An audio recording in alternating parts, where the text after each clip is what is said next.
So we were out on a hiking trip in the Boundary Waters where we hike through the Boundary Waters rather than canoeing. And it was going to be about a 5-day trip.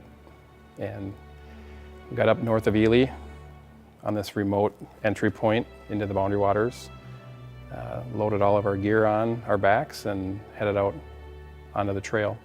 Maybe about a mile into the trip, we came across a young gentleman that appeared to be in some type of duress because he was, yelling for help. I think he was probably a couple 100 feet down the trail from us. And so when he yelled out, I immediately stopped. I was in front and Steve was behind me. And then I just made an observation and I could see that he was bleeding. There was blood going down his leg. His shorts were saturated with blood. And then I saw in his hand that he was carrying a handgun. And so we had asked him what happened, and he said that he had accidentally shot himself. And so before we approached him, we asked him just to throw the handgun to the ground, in which he complied right away. And so we approached him and talked to him quick and just had to make a quick assessment on whether or not we were going to be able to treat him on the trail right where we were.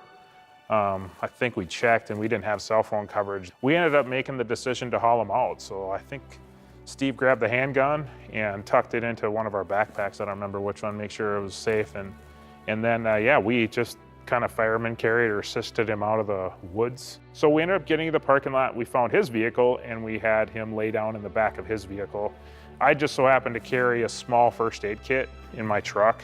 And then we had a small kit, I think, with us, but not what we needed. So we ended up makeshifting some gauze pads and just to put pressure. And we determined that he had shot himself in the lower back. He was tucking his handgun into his rear waistband. We're first responders and oftentimes there's a need for first aid and we're trained, there's requirements for that first responder training. He obviously needed immediate medical attention.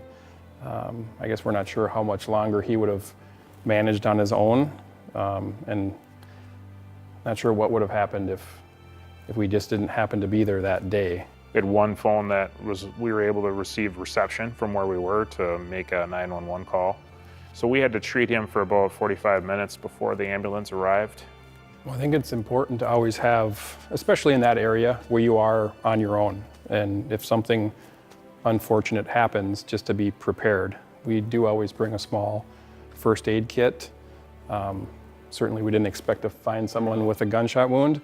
Fortunately for all of us, including this gentleman, we had some first responder training and were able to provide the assistance he needed. And to me, it was just a matter of being in the right place at the right time. Agreed.